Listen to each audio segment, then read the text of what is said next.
27 against Indiana. Last season, they lost by just 1 point. When I talked to Indiana head coach Angel earlier this week, he said it's not about how many times you fall down, but how many times you pick yourselves back up. Today, we're going to see which team can pick themselves back up and get that Big Ten win. Guys. Thanks, Ava, for that. Again, a series that, as Ava mentioned, has been pretty lopsided. It's the 8th meeting between these two. IU leads the series all-time 7-0. All 4 duels that have taken place in Bloomington, Indiana, the Hoosiers have won by 10 or more points.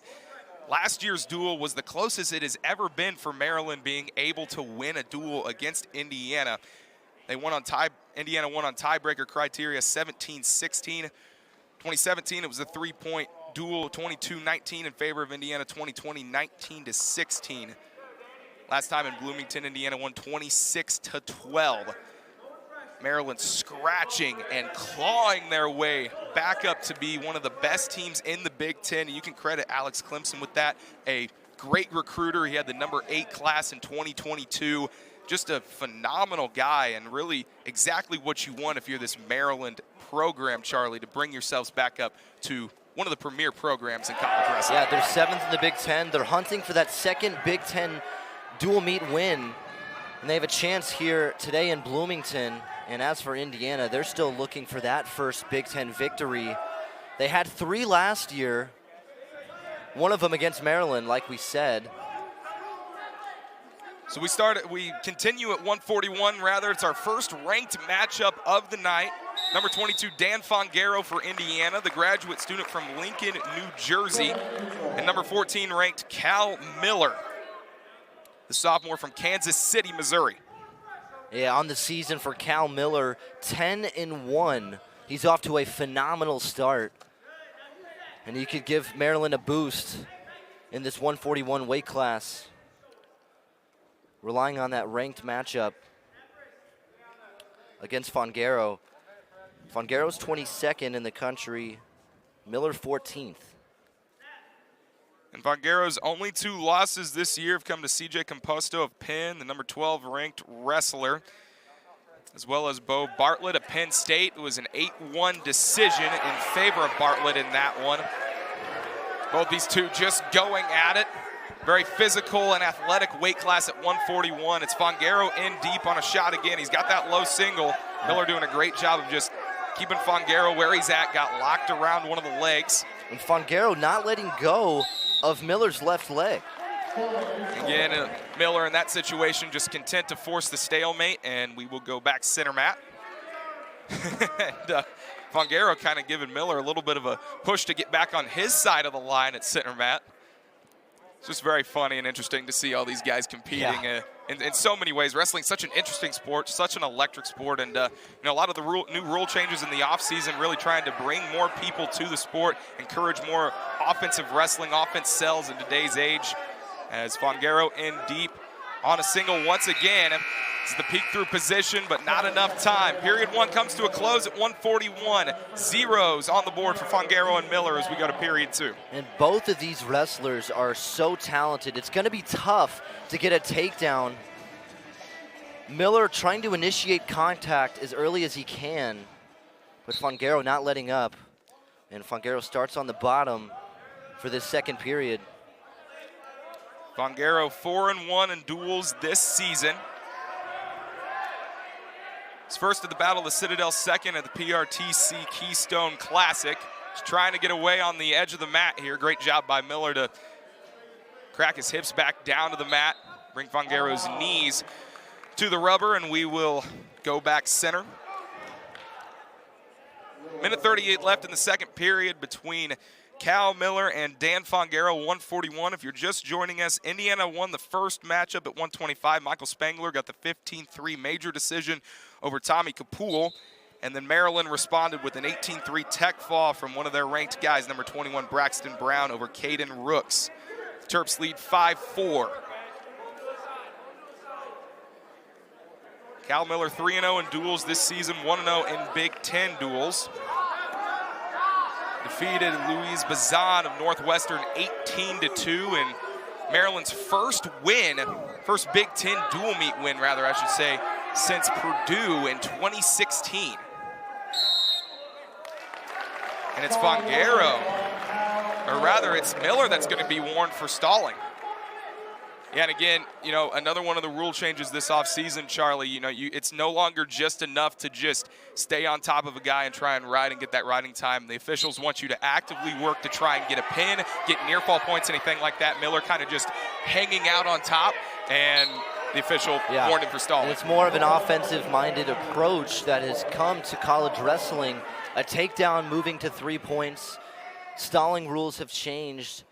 And the landscape around college wrestling it's becoming more offensive-oriented. And it's starting to impact how wrestlers game plan. It was something that Angel Escobedo talked about with us after kind of recapping the Rutgers and Penn State duels. He said, quote, "We got our butts kicked as Fongaro scores first at 141. He finally gets up and gets the escape with less than a minute to go at 141. It was Kal Miller that was able to accumulate 1 minute and 13 seconds of riding time. So if he's able to hold on to that and keep it above a minute or right at a minute, he will get a 1-point advantage at the end of this match." But Angel Escobedo said they didn't score enough points. He felt really confident about them heading into those duels, about scoring on their feet, really working around, getting takedowns, getting scores, getting points. But you just didn't see that a whole lot against Rutgers and Penn State, obviously two of the premier programs in the Big Ten and, you know, college wrestling this season specifically. But he said, as Ava mentioned, it's not how many times you get knocked down, it's how many times you keep going. You're able to learn from it, and he's really excited about this squad as they continue to move forward. They got a 3-meet home stretch right now of 3 home meets in a row that they can really build momentum on, and he said 3 winnable dual meets, pretty critical for them. And that's the exact mindset you need. When you're in the Big Ten gauntlet, finding wins are not easy. They are hard to come by, like we saw a 46-0 loss to Penn State. That is going to happen against some of the best programs in the country, but if you can stay relentless and keep fighting back, that's how you compete in this conference. And Fongaro burns the riding time down below a minute for Miller. Great job, the strategy from Dan Fongaro, and then he lets him go. So now it's a 1-1 match at this point in time. No riding time advantage for Miller. It's who's going to be able to get in and get that takedown. Remember, Miller has already been warned for stalling. How about Kal Miller here? Fongaro went for a little different kind of takedown move there, trying to get a little bit wild on that one, and Miller able to just collect both the ankles and get Fongaro for the takedown. And now Miller's gonna go into a high crotch elevate and plant Fongaro on the edge of the mat as we go out of bounds. A huge takedown for Miller in the final couple minutes here at 141. Yeah, Kal Miller has really turned it on this third period. And when you're ranked 14th in the country for your weight class, that's what you're expected to do here on the road. After coming out of Columbus 2 nights ago, they're here in Bloomington. Looks like fatigue hasn't worried Kal Miller at all. Kal Miller's already had a handful of ranked W's this season as Fongaro goes for the switch. Great job by Miller, able to keep his hips compact and tight to Fongaro. Less than a minute to go. Fongaro running out of time at 141.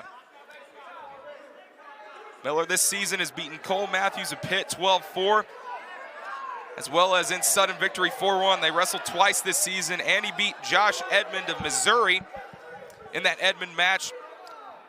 He won his 2nd straight Tiger-style championship in his hometown. Went to tiebreakers in that one. 5-4. Maryland over Indiana, 4-1 Miller over Fongaro. 20 seconds left. If you're Fongaro, you gotta go. The heavy hips of Miller starting to weigh down Fongaro. Over 2 minutes of riding time for Kal Miller. Fongaro at this point trying to just go for a big move here.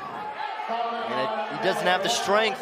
Miller gets hit with stalling once again. It's 4-2, but it's not going to matter. Kal Miller wins our first ranked head-to-head matchup, kind of telling his bench to quiet it down a little bit, looking around here in Wilkinson Hall, telling them to quiet it down. And Maryland, after losing the first match to Indiana, they've won the next 2.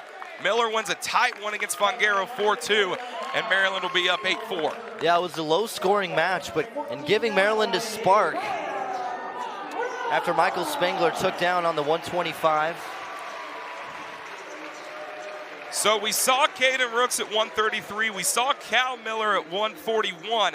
Now we see Graham Rooks and Ethen Miller, a brother duo on both sides. Rare to see in college wrestling, Charlie, but just remarkable. And, you know, sometimes your brother's your best wrestling partner. Yeah, how exciting is this?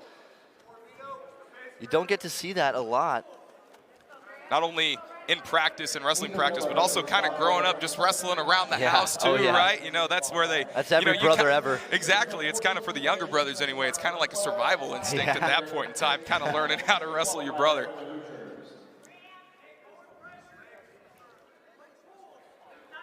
So Michael Spangler got the 15-3 major decision over Tommy Kapoor, 125. Maryland's won 2 straight, an 18-3 tech fall from Braxton Brown, and then a 4-2 decision, Kal Miller over Dan Fongaro. Kal Miller moves to 11-1 on the season. Only lost 1 match. Impressive work from the sophomore from Kansas City, Missouri. We go to 149.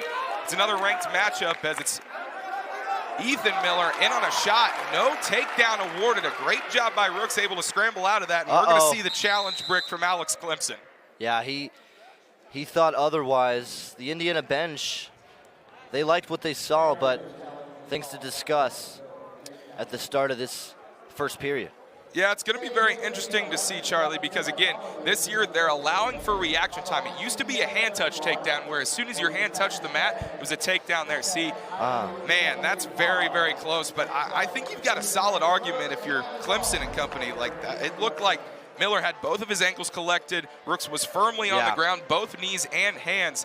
In my opinion, I've seen that be called a takedown quite a bit of times. I think this should be reversed. I think they might reverse this.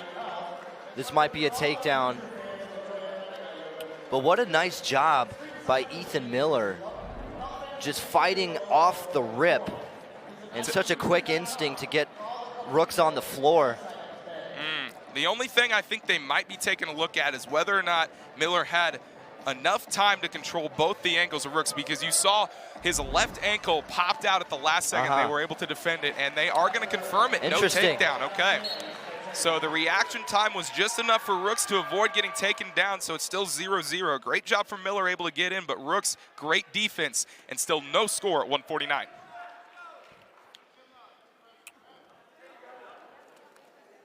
And here's Rooks looking much more offensive now. Miller in once again. Single leg, shelving it on his knee, trying to come back up. Wizard defense from Rooks. And he's got Rooks off balance. Yeah, Miller just trying to elevate and get around to that second angle. He throws his arm by. Rooks going for a split step position. Miller trying to lock up the near side cradle on the perimeter. Rooks able to fight out of it. Great defense again by the graduate student.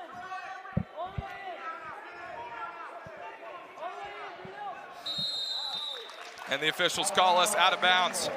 Back to our feet in the middle. Ethen Miller this season 9-4, the redshirt sophomore from Kansas City, Missouri. 4-1 in duels, 1-1 in Big Ten duels. Got a win over number 24 ranked Finn Solomon when Maryland wrestled Pitt 7-3. Competed the Cliff Keen invite. Rooks was in deep on a shot. Miller just tossed his hips right into him, and now Miller's right back behind trying to get the mat return. He trips Rooks down to the mat and gets the takedown. Oh, nice flip. And right into a tilt. He got a 2-on-1 on Rooks' arm.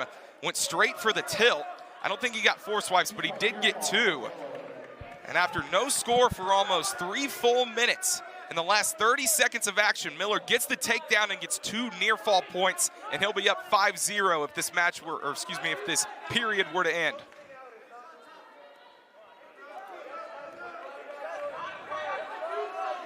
Ten seconds left at 149.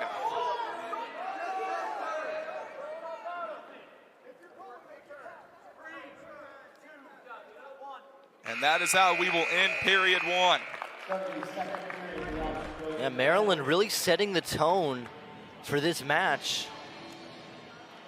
And Ethen Miller doing a nice job of being very physical with Graham Rooks.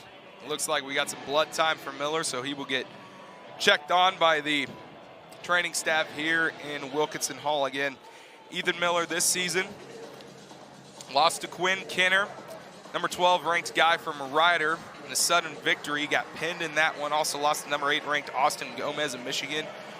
10-6. You know, he's competing with those higher-ranked guys, both the Miller brothers for this Maryland squad, Charlie. Yeah. You know, very young, just like the majority of this Maryland lineup, but they're young and they're really, really competitive early on in their career. That's critical if you're wanting to make a run at an NCAA championship, a Big Ten championship, and onwards after that. Yeah, Ethen Miller, a redshirt sophomore. Kal Miller, his brother, as sophomore. So both of these guys underclassmen, and if you're already ranked as a sophomore, it's a good sign for the next few years for this Maryland program.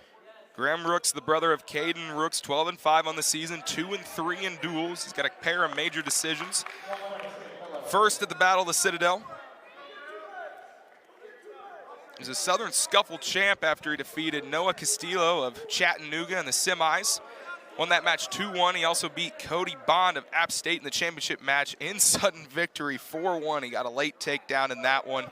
Was one of two champions that at the Southern Scuffle invite that came out of there for Indiana, Dan Fongaro being the other one.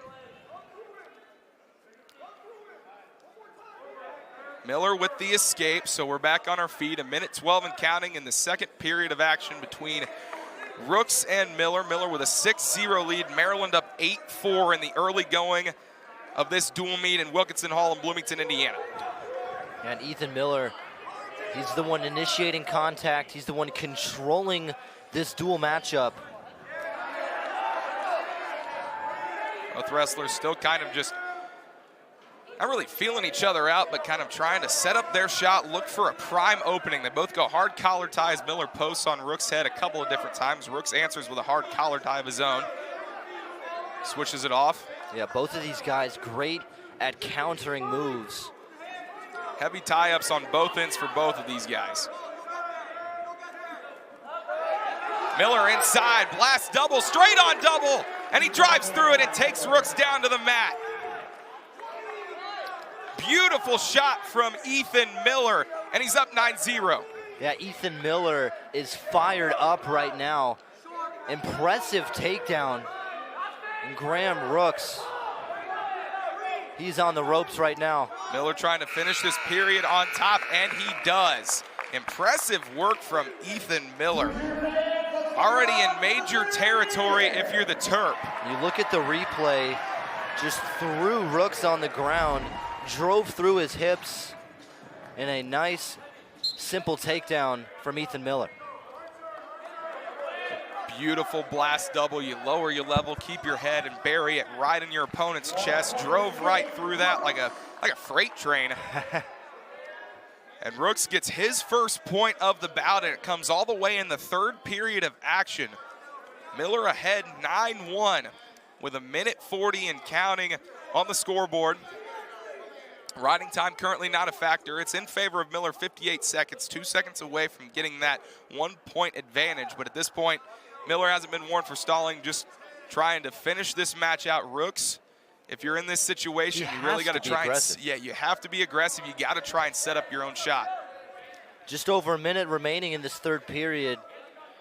Graham Rooks needs to find something quick, but Ethen Miller seems to not be letting up right now.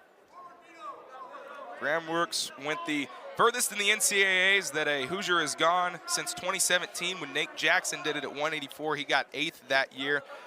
Three-time NCAA qualifier, 5th at the Big Tens. Ethen Miller qualified for the NCAAs last year, went 1-2. Defeated Alex Hagan of Ohio. He got 8th at the Big Tens.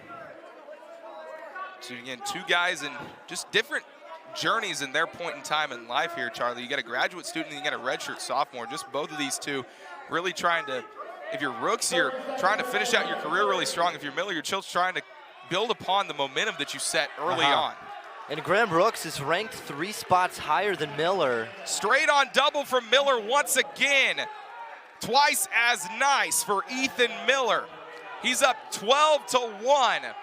10 seconds left at 1:49. Oh, man. Miller wrenching on that arm of Rooks. Went for the head lever tight waist, trying to get Rooks over onto his back. He's not going to have enough time to do so. But Maryland, after losing the first bout at 125, the Terps have won 3 straight. A 12-1 major decision for Ethen Miller. Yeah, and it's been those ranked guys. 12-4, Maryland over Indiana. And if you're the Hoosier faithful here inside Wilkinson Hall, this is a guy that you desperately need some production out of. Yeah, and this is another tough matchup. Michael North of Maryland coming off a Big Ten Wrestler of the Week. He's got a hot, recent bout, and he's here in Bloomington looking to improve to this 12-4 lead Maryland has. It's our third and final ranked matchup of the evening. It's Michael North in deep on a single leg on Brayton Lee, trying to elevate that. Lee, great defense, heavy hips, gets out of it, throws North away, and we're back up neutral. Yeah, great defense by Braxton Lee, not letting North get control of his legs for a potential takedown. Great defense. Brayton Lee, this is just his second match of the entire season. He's in on a single leg, traps the other leg, drives through, and he gets the takedown. And this crowd holding up the foam 3 fingers. Angel Escobedo talked to us about that earlier in the week, rather. He said he really wants that. He really wants those to help him coach over there on the side. And that was a big takedown, shifting momentum in Indiana's favor here in this first period. Brayton Lee, who had a storied and incredible career at Minnesota. Homegrown boy from Indiana, went to Brownsburg, 3-time state champion, Fargo, All-American. Had a last couple seasons really end not the way you want to. Season-ending injury against Ohio State a couple years ago. And then he was 4-9 last year before he got injured in the Big Ten Championship. So he's really trying to recapture the momentum, and he's doing just that. He's in again, got the takedown, locked up the Turk, trying to get the cross face on North. Trying to flip him. Looking for swipes, and he's gonna get him. Listen to this place. He's really grappling on Michael North. Lee didn't get any swipes on that turn, I don't believe, but he's still got the Turk locked up, trying to get North right back over. Lee's only win was a 3-2 decision at Princeton. Started ranked number 2 according to Intermat at 157 last year. He's ranked number 20. Brayton Lee eclipses the 1 minute of riding time, 38 seconds in period 1 at 157. North just trying to army crawl forward and get his leg free of that Turk. He's doing a pretty solid job on the defensive end, and he's able to get out of that, not give up any swipes. That's critical because a Turk is so tough to defend, Charlie. Oh, it definitely is. And for a 2-time All-American in Brayton Lee, a redshirt senior, he's got all the experience you could possibly imagine. And Michael North trying to claw back as this first period is about to come to an end. 7 seconds left in period 1. See Lee kind of look back over to his bench, give him a little smile. Critical 7 seconds for both wrestlers. If you're North, you'd certainly like to get an escape and make this a 4-point match. Lee just trying to ride it out and prevent that escape point to head into period 2 up 5. And he does just that. Brayton Lee, what a performance so far. He only had 1 takedown against Princeton. He has 2 in the first period here against Maryland. He's gotten off to a great start in this first period. Michael North needs to respond. He's going to have bottom position to open this second period. Lee goes optional start, and he elects to just let North go. And so we will go back to our feet. Brayton Lee, obviously a master class in neutral wrestling. It's what he's been known for his entire career. We'll flip it over to Michael North, the 15-6 redshirt senior from Wadsworth, Ohio. This year, 4-1 in duels, 1-1 in Big Ten duels. He leads the team in pins with 5. Had a 4-2 decision over Jared Kessler of Pitt at 5th at the George Mason Open. One of the upperclassmen anchors for this Terp squad, Charlie. Yeah, Michael North, he's ranked in this 157 weight class, 30th in the country. He's got a 15-6 record so far this season. And he's 1-1 in the Big Ten, looking for that second Big Ten victory here this afternoon. But Brayton Lee, rather, has got a comfortable lead. North goes for a shot in space. Nice sprawl by Lee. He is in on the re-attack with the single leg, and he gets the takedown. 3 takedowns for Brayton Lee now.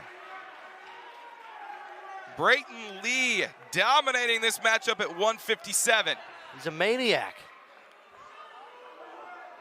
Lee keeping his foot in, obviously trying to burn a little bit more clock at this point in time before they do eventually go out of bounds. Lee with over 2 minutes of riding time in period 2. Up 9-2 right now over Michael North. Yeah, Michael North has to dig deep. North also a redshirt senior. He knows how this works. He's got to keep enough in the tank to fight through all 3 periods. Lee with a 6-point advantage, obviously looking for one more takedown to get him over that hump and into major decision territory. Still has one more period to do just that. 30 seconds left in period 2. Man, these wrestlers just going at it at 157. Shot fakes, hard collar ties, posted on the head. Yeah, probably the most physical matchup we've seen so far today. These guys are really battling right now. Lee goes in on the single leg, trying to elevate, back trip. Nothing called yet. There's the takedown, and Lee's getting swipes. Got 2 swipes with the takedown right in front of his bench. Like you said, entering major decision territory. Listen to this ovation for Lee. Brayton Lee, his first season with Indiana after spending 5 years in Minnesota, like you mentioned, Riley, and the crowd is loving every bit of it. Indiana, remember, after winning 125, they've lost the last 3 bouts. Hoosier fans looking for something to cheer for here inside Wilkinson Hall. Nice shot from North, single leg. And with Indiana down 12-4, this could really get the Hoosiers back on track. You see Lee stuffing the head inside there. North doing a great job of hanging onto the leg. He's got to try and work outside, get half of the weight of Lee on him, not the full weight. You see he's sitting right in the middle there. Hard to really score on a guy when you've got his full weight of his hips right on you. And a stoppage. Back to our feet. 14-3 in favor of Lee. He is in major territory. Up 11. He'd be able to get one more takedown at this point in time. He would end with a tech fall, because remember, he's got 2 minutes, 14 seconds of riding time, so that would give him one more point, and that would get him the 15-point mark that he would need to reach. A tech fall would be major for Indiana's hopes. See Lee going at it. Both these wrestlers just physically exhausted, exerting all kinds of force right on him. You see Lee went in there on a shot. Nice sprawl back front headlock offense now for North. Yeah, great counter from Michael North. Able to spin back. And Charlie, these weight classes, 157 really to 184 is kind of my favorites to watch. It's where the rubber meets the road. It's where the speed of the lower guys meets the size and the strength and the bulkiness of the upper guys. Just so fun to watch. Yes. You really see the physicality come out as the weight class increases. And this 157 has been a treat. 30 seconds left at 157. Maryland 12, Indiana 4. Brayton Lee up 14-3 over Michael North. Lee needs one takedown for a tech fall. North just trying to avoid giving up 5 points. And Lee will get warned for stalling as they dance outside. And wow, they're gonna hit him with 2 stallings in a row. So that's a point for Michael North. Wow, what a turn of events. They hit Lee with 1 stalling, they warned him, and then they hit him again. I don't think I've ever seen that. But nonetheless, a great match for Brayton Lee. He wins it over Michael North 14-4 and gets Indiana right back in this dual meet, 12-8. And that as long as he keeps working at it, anything is possible. Back to you guys. Thanks, Ava, and here we go. It's Jaxon Smith, the number 5 ranked wrestler in the country at 197, going against Gabe Sollars. Jaxon Smith, 10-2 on the season, the redshirt sophomore from Cartersville, Georgia.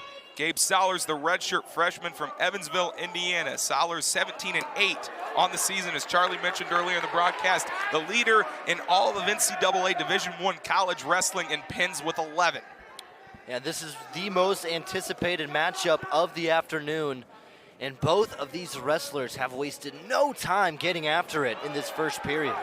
Smith, you see a couple times trying to go for that inside trip, kind of trapping Sollars' arms. Again, I always describe the 197s every single time, Charlie's like two Rams locking horns, just so strong and so athletic and compact. Yeah, because the strength is there, but so is the agility. And to open up this first period, both of these guys searching for a takedown off the rip. As Sollars is in on a single leg, trying to shelf it up.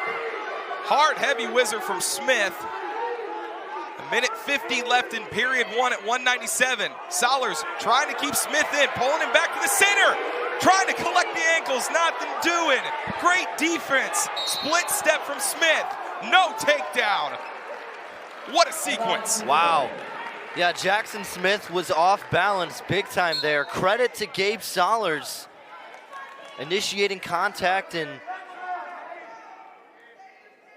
pulling on that leg.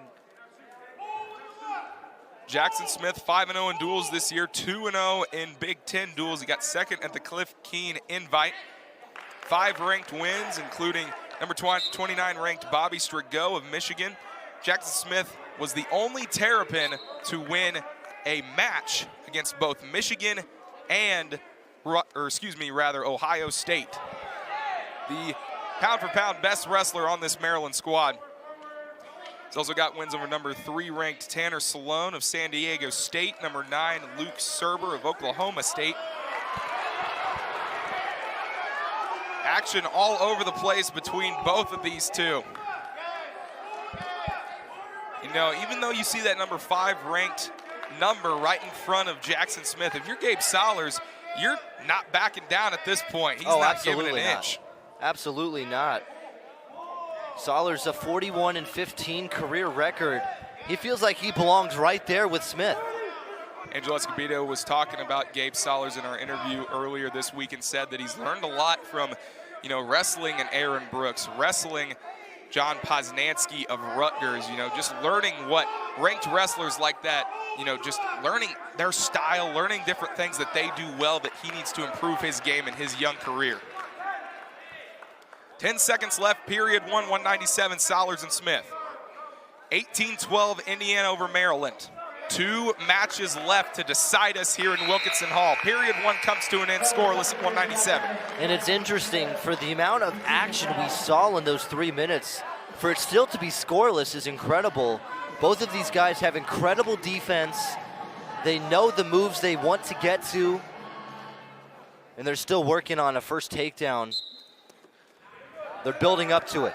Sollars trying to stick with Smith. Smith doing a great job exploding out immediately. Beautiful stand up and cut down there from Smith, and he's ahead 1-0. Gabe Sollars 2-3 in duels this season. First at the Battle of the Citadel, 3rd at the Sheridan Invite, 7th at the Keystone Classic. Got 4th at the Southern Scuffle, pair of pins and decisions. He's run into some tough ranked wrestlers. We mentioned Brooks, we mentioned Poznansky. Lost 13-3 to Stephen Buchanan at the Southern Scuffle in the semis. He's also tied now with the amount of pins that he had last year when he led the team. He had 11 last year in his first year in an Indiana uniform. We go out of bounds, and the Indiana bench wanting a stall warning on Smith. Sollars has been really pushing the pace in this entire matchup, really, Charlie. Yeah, he really has been. Gabe Sollars does not shy away from any sort of physical touch. He welcomes it, and he's really trying to find that takedown, but Jaxon Smith is too strong. Jaxon Smith, front headlock on the edge of the mat, far side, out of bounds. And it's Sollars that's gonna get warned for stalling. Wow, what a call. You can tell that the Indiana crowd does not like that at all, but he's kind of determined that Sollars just backed up over there, I guess, and the official warning him for stalling. So, man, Sollars trying to get Smith warned for stalling, ends up getting warned himself. Will that end up paying dividends and be the critical difference in the latter half of this match? 27 seconds and counting in period 2. 1-point advantage for Jaxon Smith. And this is such a tough matchup for Gabe Sollars. Jaxon Smith 5-0 in duels this season. Beautiful ankle pick there from Smith. Defense from Sollars. Great work, able to keep scrambling out of that. Smith had a great ankle pick in there, had Sollars' ankle hooked nice and tight, and it was Sollars that was able to kick out of that. It's called a mule kick. Kicking out of that, scrambles away from it, and prevents the takedown. Here we go, period 3. Crowd getting into it in Wilkinson Hall. 1 point advantage for the number 5 ranked Jaxon Smith, as Gabe Sollars will take bottom. The Hoosiers up 18-12. This is a big matchup for Jaxon Smith, trying to propel the Terrapins back in this contest. Here we go, Jaxon Smith not really committing to a ride. We're back on our feet neutral. 1:45 in the third period at 197. Indiana 18, Maryland 12 on the team score. 1-1, Smith and Sollars.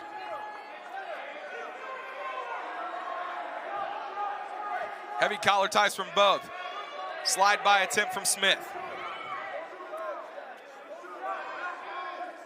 Smith goes underhook. There's the warning for stalling on Smith. Okay. Oh, they're gonna, so it looked like they already hit Smith with stalling. That's what I was gonna say. I don't think they warned Smith yet for stalling, so they corrected that. So each wrestler has now been warned for stalling. The next one on either side will be a point for the other. Smith goes for the high C. Sollars, front headlock on the edge of the mat. 56 seconds left, stalemate call. Listen to how fired up this crowd is. Yeah, Jaxon Smith caught a break there. Sollars had a strong grip, the front headlock. In this third period, just 45 seconds remain. Smith posts on the head. Sollars answers with a hard collar tie, driving into it. 35 seconds left at 197. What are we gonna see? And Jaxon Smith starting to look a little tired. Sollars trying to pull off the upset of his career. He drives forward, keeps the leg, no score yet. 23 seconds left. On the edge, precarious position. Sollars tries to collect the leg, nothing doing. And Angel Escobedo's gonna throw the challenge brick, my goodness. Wow. Holy cow. Both sidelines are amped up right now. And they will take a look at this. It's kind of one of those situations, you haven't used your challenge all meet, Charlie. It's kind of one of those use it or lose it situations. They're going to take a look at this, and you know, even at this point in time, if you lose the challenge, you no longer have it for the rest of the meet, but there's only one match left. Yeah, there's right? only one match left, and against one of the best guys in Jaxon Smith, you figure, why not use it and try to extend this lead?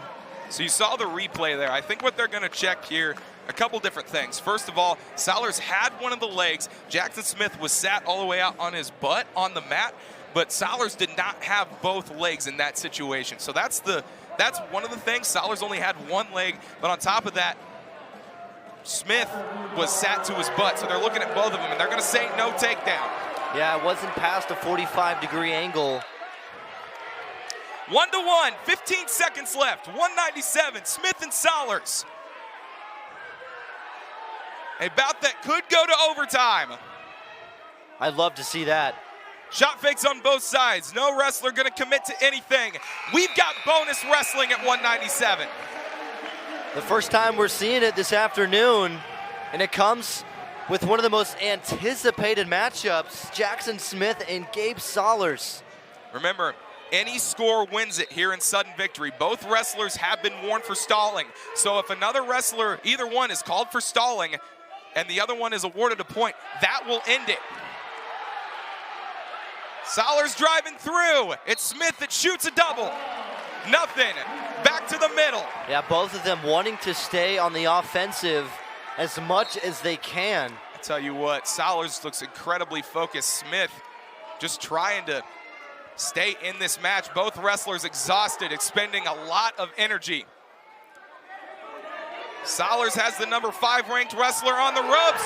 Drive through, and there's the takedown. It's Smith that went for the duck under and scored.